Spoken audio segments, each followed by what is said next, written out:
So I was browsing Reddit like I do when I found this trippy effect that I thought would be a good exercise to recreate in geometry nodes. It didn't seem too difficult. We've explored using an image to drive geometry nodes in a previous video. All I would need to do is scale the radius of a circle based on an image. I'm going to explain it in the order I created it and explain why I chose to do what I did. The goal is to get you to think about how to solve problems using geometry nodes so you can start to transition away from looking up tutorials and start solving your own unique problems. As usual, the project file can be found on my Patreon, as well as all my other project files. I'd really appreciate the support. The basic idea is that we'll create a torus, which is made up of a major circle that defines the radius, and minor circles that make up the thickness. We'll sample an image and use that data to drive the radius of the minor circles. The background is going to be white, and the toruses are going to have a flat shading. So as the image gets brighter, the toruses will get thinner to reveal more of the white background. That's the gist of it, so let's get started. Since we're going to be talking about major and minor circles that make up the torus quite often, I'm going to name the bigger one the alpha circle and the smaller one the beta circle. All right, let's generate the alpha circles. We need a bunch of alpha circles that are equal distance apart. Start off by creating a points node and insert it between the group input and output. Blender will automatically make the connection for us and set the count to 5. If we look at the spreadsheet, we can see that it gives us a bunch of points that are all on top of each other that we can use to instantiate the alpha circles. So that means the next thing we have to do is instantiate stuff. Create an instance on points and insert it after the points node. Hot tip, you can press Shift A, then release Shift, press S, then type IOP to get it quickly. Blender uses fuzzy search, and I found that typing the initials works most of the time. All right, so once you have your instance on points, create a curved circle and use that as the instance. And set the resolution to 512. Typically, it's not good to use high resolution. You typically want to use as little resolution as possible, but in this case, it'll be okay. We're going to use this to calculate the position of some geometry later and not use it to create geometry itself. So the higher the value, the more accurate the position will be. And since the geometry will be very small, it's important that it's accurate. If you look at our spreadsheet, you'll see that we now have 5 instances of our circle. This circle is our alpha circle. So I'm going to frame it by selecting it and pressing Shift P, press F2 to rename it and rename it to alpha circle. Now we have a bunch of curved circle instances, but they are all on top of each other. We need to scale them, but we can't increase the scale because that scales them all uniformly. But if you notice, the scale input socket is a diamond, which means it accepts a field, which basically means it accepts a list of data instead of just one value. So what value do we use? You have to think about what's different between them and use that. If you notice, their indexes are all different. So we can use that to drive the scale. And even if we don't want the scale to be 0, 1, 2, we can manipulate it later, which we'll do in this video once we get to automation. Create an index node and connect it to the scale on the instance on points.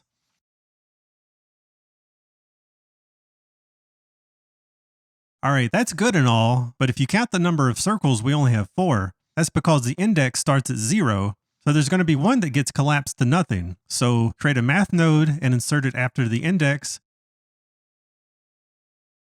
then set the value to 1 for now. So what that's doing is taking the index, which is 0, 1, 2, and making it 1, 2, 3. We'll flesh out this part a lot more later when we get to the automation section, but this is good enough for now. Next, we need to generate the geometry we can see. Create a curve to mesh and insert it after the instance on points. This node will let us extrude our beta circles along our alpha circles. Create another curved circle, frame and rename to beta circle. Finally, connect it to the profile curve. The default radius is way too big, so set the radius to something small like 0.2. The resolution can be quite small since this is going to be shaded flat later, so set the resolution to 3. At this point, you should notice a problem. They get thicker as they go out. The reason for this is that the scale is increasing for each instance. To fix this, create a realize instance node and insert it after the instance on points. That will convert each one to a separate curve with a scale of 1 before the beta circles get generated, so they all end up being the same size. Now let's sample some color data. For this, you'll need an image. Any image will do, except solid colors, unless you want to be an anarchist. We need to adjust the radius of our beta circles, but the curved circle node doesn't accept the field. It only controls one circle, which is itself. So how do we do this? To get started, create a set curve radius and insert it after the realize instances. The data coming from the realized instances node is the curve data, but each point on the curve has a radius value associated with it, and the set curve radius node lets us manipulate that value per field, giving us the ability to change it in response to an image. So that means the next thing is to bring in an image. Scroll down a bit and create an image node, an image texture node, and the image offset node that we built in a previous video.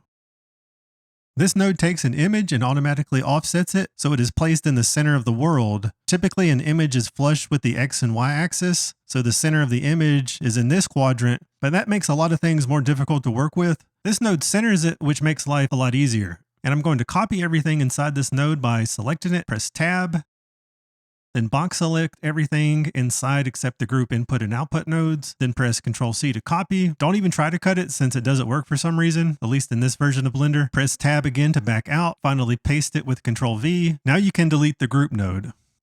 Select an image to use. I'm using a photo of the Mona Lisa, but any image will work. Connect the image to the image info node and to the texture node. Connect the last divide node to the vector on the image texture node, and finally connect the color to the radius on the set curve radius. If you did everything right, your beta circles will vary. That means it's actually working already. It's just that the resolution is too small to make out any details. If we increase the count on the points node to something like 100, and change the radius of the alpha and beta circle to 0.01, we can start to see an image. If you recall, we made the assumption at the beginning that this was going to be on a white background. If we set the background color to white, the image looks inverted. To fix that, we need to remap it. Create a map range node and insert it after the image texture node. Then swap the values around for 2 min and 2 max. Now it should look right. Let's get some colors going to make it look pretty. On the group input, create a new socket by pressing N to bring up the side panel. Your mouse has to be over the geometry node panel for that to work. Then click the group tab, and then click the plus sign under inputs. Don't click the one under outputs. Change its type to color. Rename it to color 1. Then with it still selected, click the plus sign again to create another one. This will copy all the previous settings, saving us some work. Rename this one to color 2. Connect them both to the group output.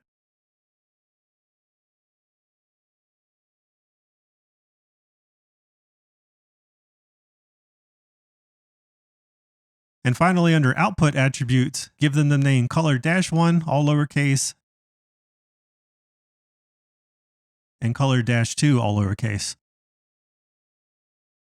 All right, so what we just created will give us a simple interface so that we can change the colors without going into the shading tab. We're still going to have to set it up in the shading tab, but once it's done, we'll be able to control the colors right here. All right, let's go ahead and pick some fun colors. I'm going to use a blue color for color 1 and a hot pink for color 2.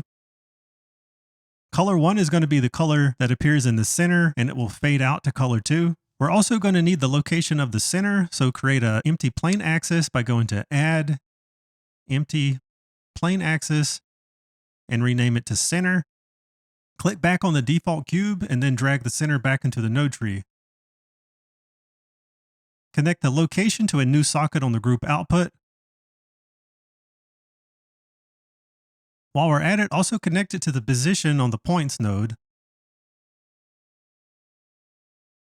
Finally, under output attributes, give it the name location, all lowercase. Now when we move the center, it changes where the alpha circles originate from, and we have access to that data so we can use it to place the colors. One last thing before heading over to the shading tab, create a set material node and insert it just before the group output, and then set the material to the default material. This will let us see what we're doing while we're in the shading tab. Now head over to the shading tab. You can delete the principled BSDF since this is going to be flat. Create a gradient texture. Connect its color to the surface. With the gradient texture still selected, press Ctrl T. This should add a texture coordinate and mapping node if you have node wrangler turned on. Set the gradient type to spherical, and instead of generated, use object instead. Create a color ramp and insert it just after the gradient texture. Set the interpolation to B-spline. I just find that it works better than linear. These little sliding doohickeys are called stops. Keep the stops black and white, but move the black one so that it's roughly at 2/3, and the white one is at roughly 1/3. You can make it exact by typing in 1/3, and Blender will automatically calculate the value. Having it white, then black will make the inner color be color 1 and the outer color be color 2. Add a mix color node and insert it after the color ramp. You have to be careful here because Blender likes to auto-connect the color ramp to A, but it needs to go to the factor, so reconnect it if necessary. By using a mix node, we now have the ability to input 2 colors. This needs to be our color 1 and color 2. Create an attribute node. Set the name to color 1. It needs to be exactly as it is in the output attributes on the group output, and connect the color to A. If you did it right, the color you picked for color 1 should appear at the origin. Repeat this process for B. Now we have some colors to look at, but we need to set it up so when we move the center empty, it moves the center of the color gradient. To do this, add another attribute node.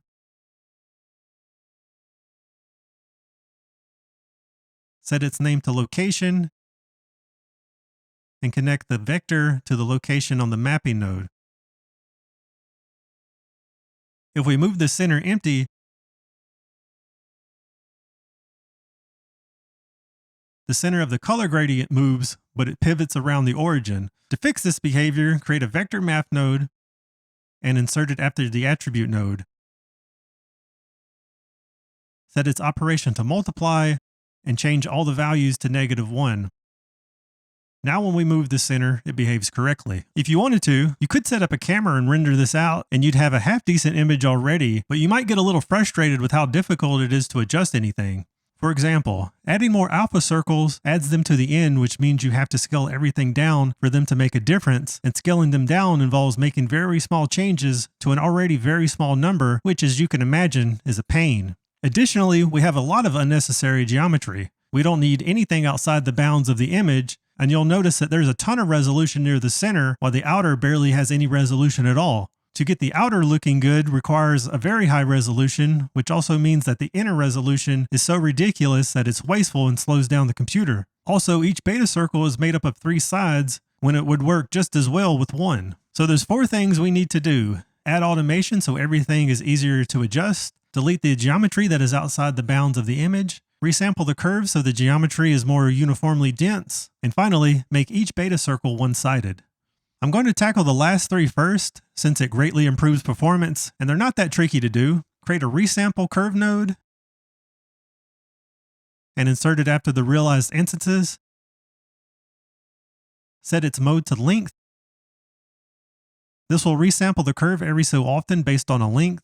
Play around with the length until you get a decent amount of resolution. Lower is better, and I'm going to set mine to 0.01, which is the smallest default value allowed. Let's go ahead and configure this so we can control it. Create a group input. Add a new socket. Set its type to integer. Set its subtype to factor. Name it ring resolution. Set its default to 100, the min to 100, and the max to 1000. Create a math node. Set the operator to divide. Set the first input to 1, then connect the ring resolution to the second input, and finally connect the output of the math node to the length. Now as we increase the ring resolution, we get more and more geometry, and that geometry is spread around uniformly. The center isn't super dense, and the outer edge has a healthy amount. We could have set the resample mode to count and multiplied each ring by their index and some arbitrary number, but later when we want to delete the geometry, their indices will get out of order and it'll mess everything up. However, this alternative method makes it easier to calculate how much savings we get, which comes out to about 50%. Going back to our current method, this isn't the absolute best way of doing this because if we shrink the whole thing down, we won't have enough geometry to realize the centermost ring, and you'll have to increase the ring resolution. Ideally, it would be automatic. We would have to incorporate the overall size of the object somehow, but so far I haven't been able to figure out a way to do it elegantly. Alright, that fixes the density problem, and now we have a way of controlling the ring resolution. For now, let's keep it low so everything stays interactive. If we increase the ring resolution of everything, we're going to get a lot of wasted geometry in areas we don't need. We can reduce this by deleting the size. It'll take Blender a few extra milliseconds to process, but if we do it in a clever way, it'll make some heavier operations further down the tree a lot quicker, and in the end save us time overall. To start, create 2 new plane axis empties. Rename them to delete left right and delete top bottom. The idea is that wherever the delete left right is placed, all the polygons to the left and to the right on the mirrored side will get deleted too. Since the left, right, and top and bottom are almost identical, I'm going to set up one and then copy it for the other. Let's do the left and right first. The first thing we need to do is get the position of the empty. Drag the delete left right empty into the node tree. Since we are only working with the left and right, we need to split this into its component parts. Create a separate XYZ node, and then connect the location to the vector. Now the values coming out of the X socket is the X position of the empty. We need to loop over every point and compare each one to the X position of the empty. To do that, create a compare node, leave everything at its default value for now, and connect the X to the A. For the B socket, create a position node and another separate XYZ node, and connect the position to the vector and the X to the B. So what this is doing is comparing the location of the empty in every point on the alpha circles. If we look at it through a viewer node, by holding down Control and Shift and then clicking on the compare node, we have to give it a state of the geometry. We're eventually going to insert this after the realized instances, so use that as the geometry data. Now we can see which ones are getting selected. Eventually, we're going to connect this to a delete geometry node and anything in white will be deleted. That means this is backwards, so either swap A or B or change the operation to less than. Now we need to also select the one on the opposite side. To do that, create a math node, set its operator to multiply, connect the X coming from the empty to the first input, set the second input to -1, create a compare node, make sure its operation is set to greater than. The A input will be from the math node, and the B input will be from the X socket from the position node. If we pass this into the viewer node, we can see that it's selecting everything from the opposite side. Now we just have to combine these outputs. Create a Boolean math node, set its operation to OR, and connect both the results from the compare nodes. If we view that, we can see what we're going to be deleting. Now, where we delete from in the node isn't that important. We could do it at the very end and it would still work, but we could save a lot of processing power if we do it sooner rather than later. The ideal place to do this is before we get to the resample alpha curves, since that's where there's the least amount of data. However, if we try it there, we'll get some funky results. I'll show you what I mean. Create a delete geometry node and insert it before the resample curve node. Connect the output from the Boolean map node to the selection, and turn off the viewer node.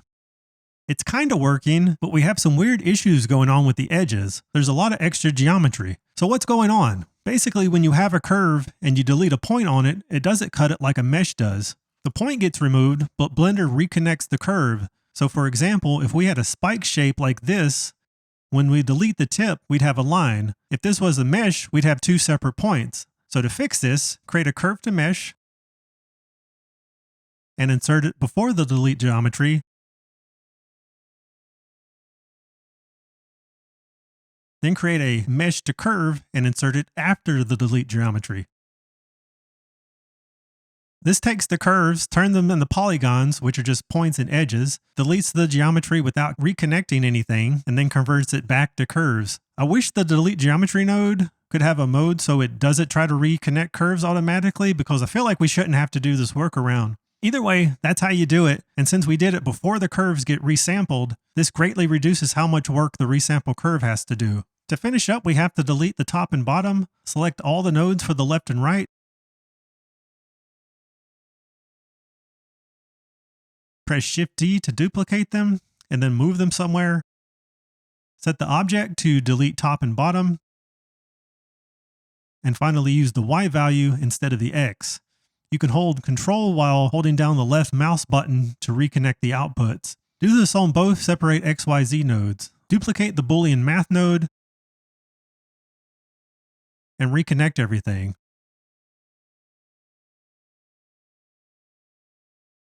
That completes this section. You should be able to trim off a lot of unnecessary data now, which will greatly speed up how fast this works. If you want to, you can lock the axis on the empties so the end users don't have to guess which one to use. Now let's remove the geometry that makes the beta circles three-sided. Removing it should reduce the geometry by an additional 2/3. We could delete the faces that make up the sides of the beta circles that we don't want directly, but this would require a lot of computation since it would have to iterate over all the faces to determine if they're the ones we want to keep or not. Instead, we could just loop over the profile curve that makes up this geometry. That node only has 3 points, and doing it here before passing it into the profile curve means it doesn't even have to generate that geometry in the first place. Otherwise, we'd be creating a lot of geometry only for it to be deleted immediately. If we view the beta curve, we can see what we're dealing with. It's just a triangle. It took some experimenting, but to get this to work, we have to rotate this so that this edge is parallel with the x-axis and below the origin when viewed from above. Then the 2 topmost edges need to be deleted. Add a transform geometry node after the curve circle node,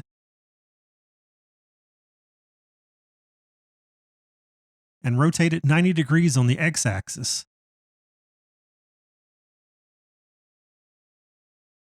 Reconnect the viewer node. Next, we need to delete the top 2 edges. Insert a delete geometry node after the transform geometry node. Reconnect the viewer node. For the selection, we can simply delete the first index. Create an index and a compare node. Set the input type to integer. Set the operation to equal. Connect index to A. B should be left at 0 and connect the result to selection. If you did everything right, you should have a line floating above the x-axis. Disable the viewer node. It looks right, but you might notice that it didn't reduce the poly count as much as we'd hoped.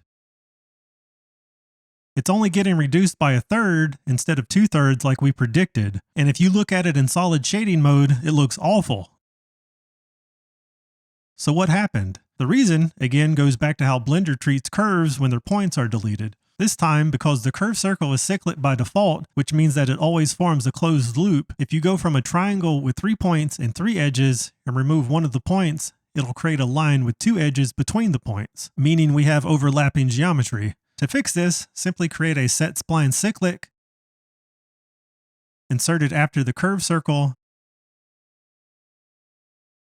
and make sure the cyclic toggle is off.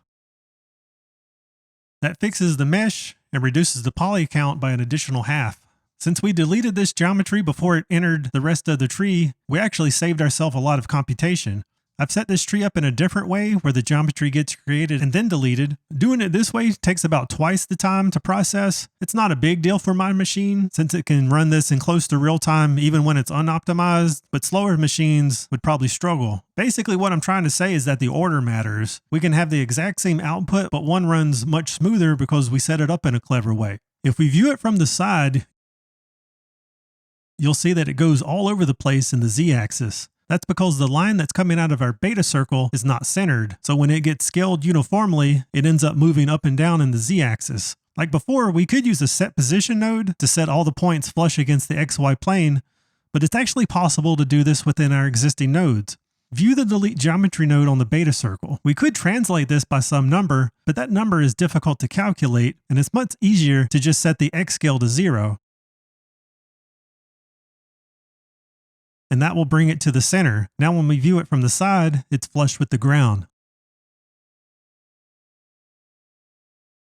In this next section, we'll look at how we can create controllers that let us manipulate the look of our geometry more intuitively. As I've said before, it's a pain to change how it looks, so let's make it easier to use. First, let's reduce the number of alpha and beta circles. On the alpha circle, set the resolution to 50. On the points node, set the count to 5. Second, let's mute a few nodes so they don't interfere with what we're doing. Select both the delete geometry nodes, the transform geometry node, the resample curve node, and the set curve radius node. Press M to mute them. Make sure cyclic is turned on, and increase the beta circle resolution to 32. Now we can see what we're doing a bit easier. Before we get into it, let me explain the theory using one I've built already. This right here is what automates the scale as well as changes the resolution of the beta circle. It's being driven by two empties, the center and an outer edge, and an index. As I drag either the center or the outer edge, it recalculates the scale of the alpha circles and how thick to make the beta circles so that they're evenly spaced between the center and the outer edge without overlap. We already have the center, so we need another empty for the outer edge. Create a new empty. Rename it to outer edge. And drag it into the node tree. Duplicate it and change it to center. To make our lives easier, reset the center to 0, 0, 0. And move the outer edge to 10 on the x-axis. We need to calculate the distance between these 2 points, so create a vector map node, set its operation to distance, and connect the location of the 2 object info nodes to it.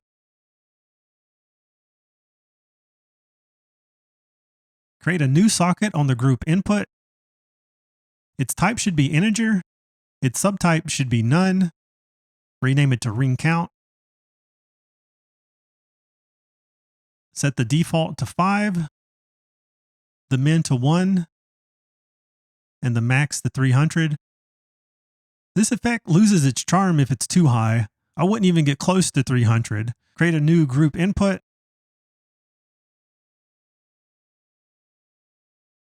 And finally connect it to the count on the points node and make sure it's still set to 5. The index is going from 0 to count minus 1. Let's normalize this a little bit so it goes from about 0 to 1. You'll see what I mean. Create a map node. Set it to divide.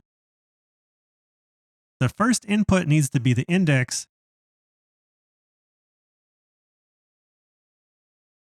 And the second input needs to be the ring count. Since the index goes from 0 to count minus 1, the output is currently going from 0 to 0.8. It's important that it goes all the way out to 1, so when we scale it up, it's the proper size. Therefore, create a math node and insert it after the index. And set the second input to 1. Now it goes all the way out to 1. The next thing we need to do is scale it up. Create a math node and insert it after the divide node. Set it to multiply and use the distance for the second input. Connect it to the scale on the instance on points. Now it scales up properly. If we view the geometry and set the radius on the alpha and beta circles to 1, we can see that there's a gap in the center. We can fix this if we set the second input on the add node to 0.5. This also makes it so that the outer edge is flush with the geometry and there's no gap in the middle. Now we need to derive a formula for the radius of the beta circle so that it's the correct thickness. If we move the outer edge around, the whole thing scales up and down properly, but the thickness of the rings doesn't match. When trying to derive a formula, I find it's often useful to create a table and see if I can find any patterns. If you do this, you'll notice that when the distance is 10 and the ring count is 5, the beta circle radius needs to be 1. When the distance is 10 and the ring count is 10, the beta circle radius needs to be 0.5. You can keep going, but in the end, you'll see that the radius needs to be the distance divided by twice the ring count. So to implement that, create a math node, set the operation to divide, connect the distance to the first input, connect the output to the radius on the beta circle, Create another math node, set it to multiply, connect the ring count to the first input,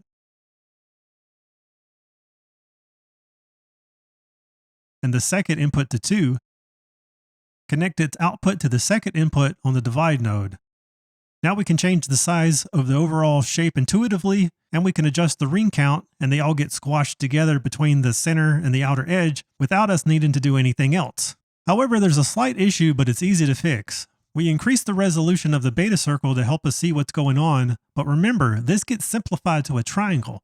Reduce the beta circle resolution to 3, turn on cyclic, and unmute the delete geometry node and transform geometry node that are controlling the beta circle.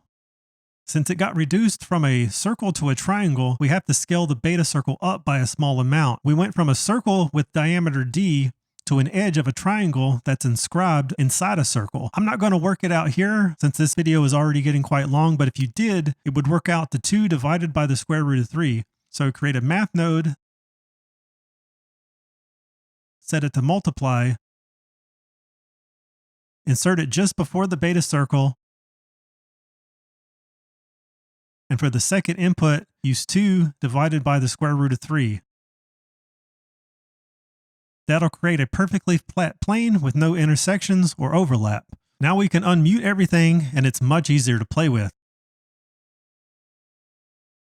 Sometimes it's useful to see where the image is before there's enough geometry to make it out. We might be in a situation where we don't really know if it's doing what we think it's doing. Therefore, let's make it so we can see a preview image. Create a grid, but don't insert it anywhere just yet. Set the vertices X and Y to something high like 200. Create a join geometry node and insert it after the set material node. Then connect it to the grid. It has to come after the set material node so it doesn't influence it. It's too low, so create a transform geometry node and insert it after the grid. Move it up on the Z-axis. Connect the color from the image texture to an empty slot on the group output. In the output attribute, set its name to color. Create a new material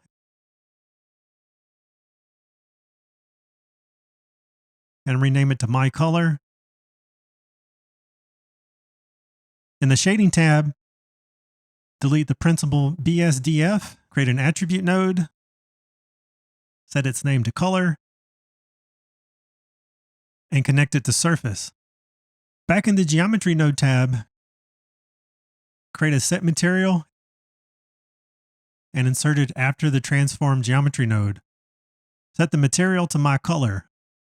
You should see a preview of the image, but the size might be wrong. To fix that, come over to where the image info node is and grab the output from the divide node and connect it to the size X on the grid.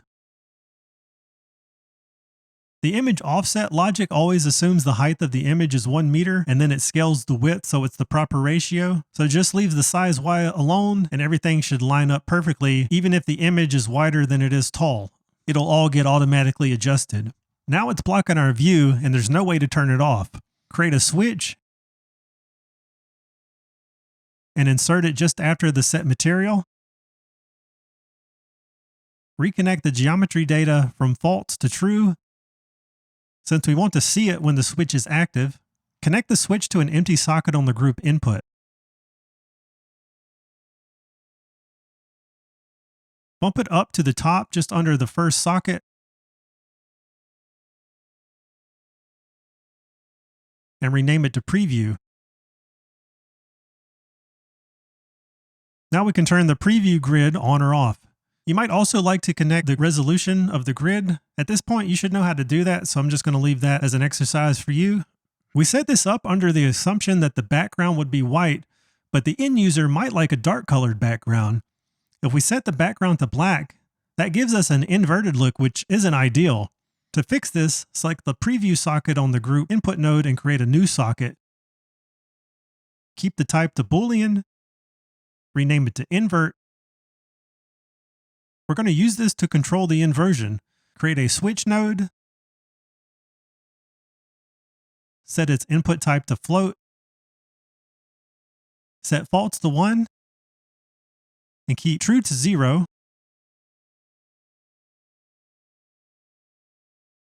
Duplicate the switch and set false to 0 and true to 1.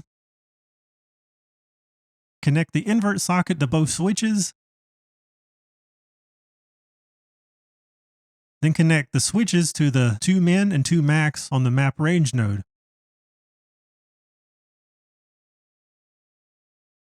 The switch with false equal to 1 should go to the 2 min, and the other one should go to the 2 max. Now when we toggle the switch, it should invert the light and dark. It makes it easier to adjust no matter what the color of the background is.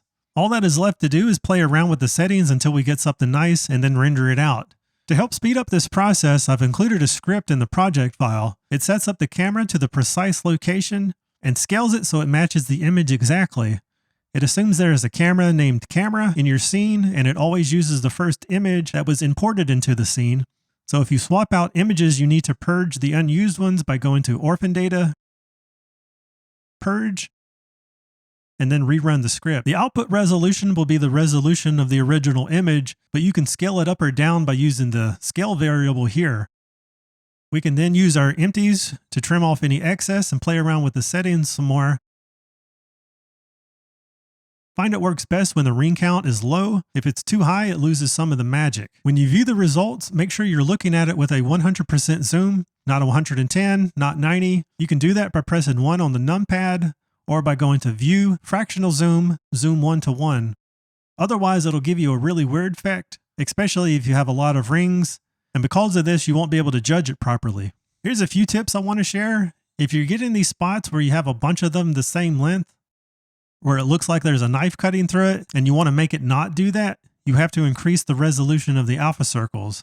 In fact, I'd even add a group input so you can control it. The default maxes out at 512, but you can manually type it in to override that, and feel free to override it to whatever your heart desires. And for my final tip, experiment. You can get some really interesting results by setting the resolution or the count very low. Well guys, that's the end of this video. Thank you so much for watching.